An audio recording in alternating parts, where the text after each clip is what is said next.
Como Sim. começou a tua caminhada com Deus, a tua caminhada de fé? Minha caminhada começou aos 5 anos de idade, quando meu pai, que regia um coral, me colocou para cantar uma música na igreja do R.R. Soares. Eu tinha 5 aninhos. Sua família já era cristã, seus Toda pais? a minha família, sim, mas meu pai estava desviado um tempo. Minha mãe veio para Jesus por causa de uma cardiopatia. O meu avô levou ela para a igreja, o avô por parte de mãe, né? Levou ela para a igreja para ela ser curada. Ela foi curada e todo mundo voltou para a igreja. E aos 5 anos eu cantava na igreja já. Só que dos 13 aos 16, quando os meus pais se separaram, eu tive um momento de rebeldia e não quis mais saber de ir à igreja com ninguém. Minha avó paterna era aquelas irmãs de oração do coque, sabe? Bem avivadas, cheias. Olha lá, tô virando a irmã é do isso coque. mesmo. E ela continuou orando pela família. Mas dos 13 aos 16 eu vivi tanta coisa intensa que eu conto no meu livro, que parece até que foram mais anos do que eu vivi.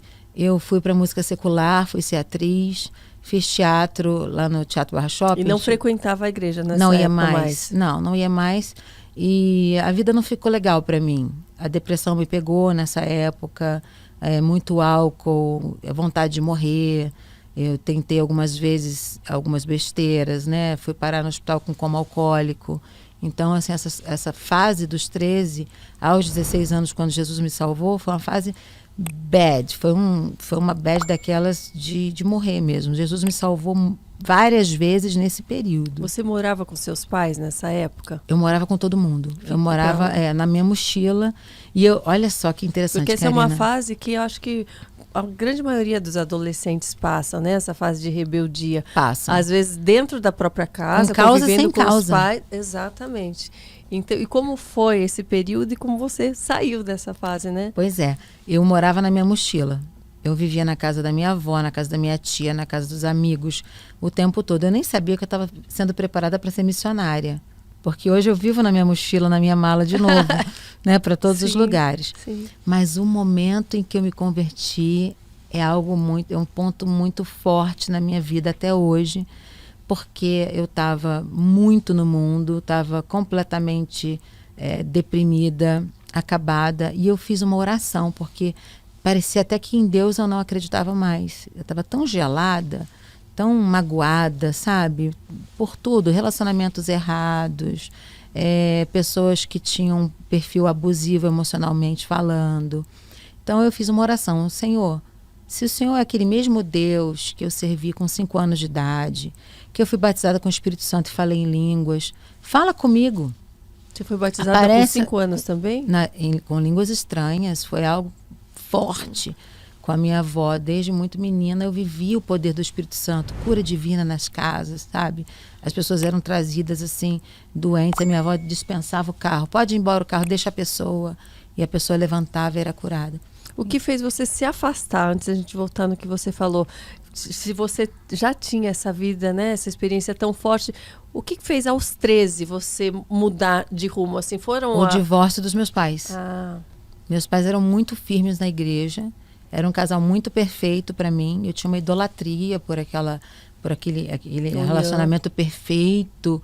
Eu não conseguia ver falhas nos dois. Eles eram chamados de casal 20. E aí, quando eles se divorciaram, aquele meu mundo caiu. Uma decepção forte. Foi forte. Até eu perdoar os meus pais, que foi um outro caminho. Até eu perdoar meu pai e minha mãe por tudo que tinham escolhido para a vida deles, né? Não era algo que eu tinha que perdoar por minha causa. Eu tinha que perdoar porque eles não são perfeitos. A gente tem os pais que a gente tem e é tudo que a gente tem. A gente tem que dar amor, carinho e tem que respeitar os pais, honrar os pais. Não é se eles forem perfeitos, não é se te tratarem bem, não é se nunca errarem, né? Você tem que tratar os pais e honrar os pais porque eles são seus pais. Né? Eu aprendi isso nessa fase que eu me converti. Então, o que me levou para o fundo do poço foi o divórcio dos meus pais, sim, e a minha rebeldia, porque eu não posso colocar só a culpa neles, né? A minha maneira de ver. Tem gente que passa uma boa por isso, olha, e continua com Jesus e entende que foi uma fatalidade, uma coisa que aconteceu, uma tragédia. Ninguém quer se divorciar. As pessoas não se casam para isso. Mas foi o fundo do poço mesmo para mim.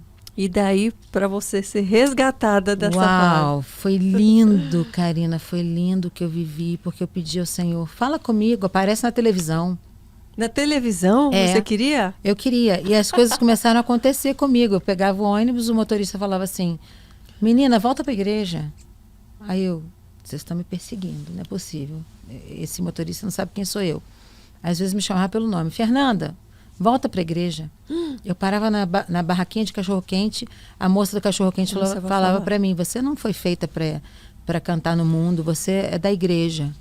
Ela não sabia nem o que estava dizendo. Sim. Aí eu lembro que a minha turma, minha banda, começou a dizer, você tem voz de cantor gospel. Aí eu dizia, eu não gosto de gospel, eu não gosto de cantores gospel. E o meu pai começou a observar isso. Mas o mais forte foi, eu cheguei um dia em casa, não tinha bebido nada, não tinha fumado nada, não estava doida, não estava alta, nada. Eu cheguei em casa e falei, Deus, o Senhor me quer, fala comigo. Aí eu fui arrebatada, Karina. Como assim? Eu fui arrebatada, eu saí do meu corpo. Comecei a andar pela casa. Quando eu olhei, o meu corpo estava na cama. E eu estava fora do corpo. Você estava orando, assim, falando com Deus. Eu orei e fui dormir. Então, o apóstolo Paulo vai explicar isso como experiência de arrebatamento. Sim. Como se o próprio Deus tirasse a gente do corpo para a gente ver o mundo espiritual. Então, não foi ninguém que pregou para mim exatamente. Foi essa minha experiência que puxou o pino da granada. Sim. Então, eu saí do corpo, vi anjos, vi demônios. Vi os demônios que tinham feito tudo para os meus pais se separarem. Como o espírito do divórcio existe. É um demônio mesmo, é algo forte. E eu vi o trabalho de feitiçaria que tinham feito para os meus pais. Eu comecei a andar na minha casa. E vendo tudo. Vendo como se tivessem aberto os meus olhos. E eu comecei a ver assim, como eu vejo você. Como eu vejo as pessoas. Eu vi os anjos, eu vi os demônios. Eu vi a batalha que eles estavam travando contra a minha vida. E os anjos de Deus estavam fazendo força em meu favor. E aí, em dado momento, eu vi uma luz que atravessava a televisão que estava no meu quarto, na minha sala. Nessa hora estava na minha sala já. Eu conto isso no livro com muitos detalhes. Não tinha mais ninguém na sua casa ali? Não, minha mãe estava no quarto doente, deprimida. Eu vi, quando eu levantei, eu vi minha mãe deitada. E eu continuei andando na direção da sala. E você não ficou assustada no começo? Eu não fiquei. Não, estava tranquilo. Quando eu ia ficar com medo, escrevia assim no meu peito umas letras douradas e eu sabia que era não temas, mas não era no meu idioma. Hoje eu entendo que estava em hebraico. Eu não sabia que existia, nem que existia o idioma hebraico. E eram letras como, sabe esses colares que a gente escreve o nome da gente, assim, de ouro ou de bijuteria, seja o que for, só que aparecia aquelas letras grandes, assim, não temas, e era ao contrário.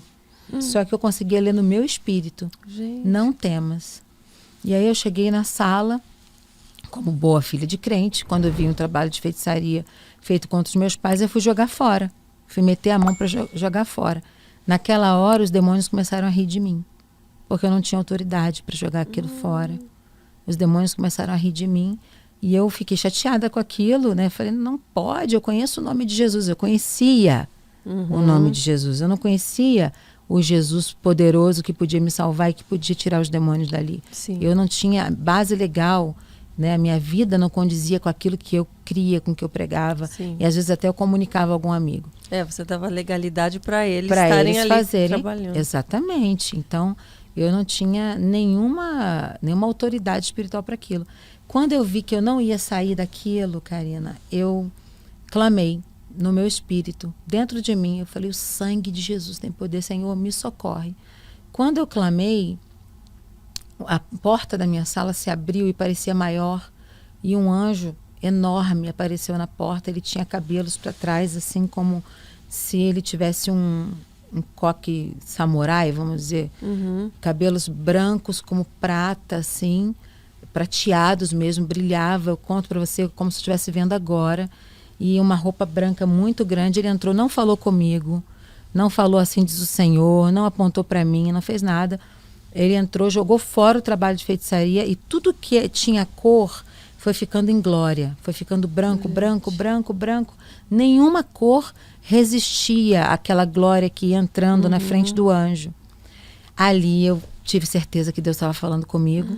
E uma luz me atravessou o peito quando ele saiu, tirou os meus pés do chão e eu fiquei no meio do caminho assim, e aquela luz era como voz de muitas águas, era como muita luz, era como uma voz de trombeta forte, grossa, era intenso em mim. E aquela voz falou comigo assim: não te deixes vencer.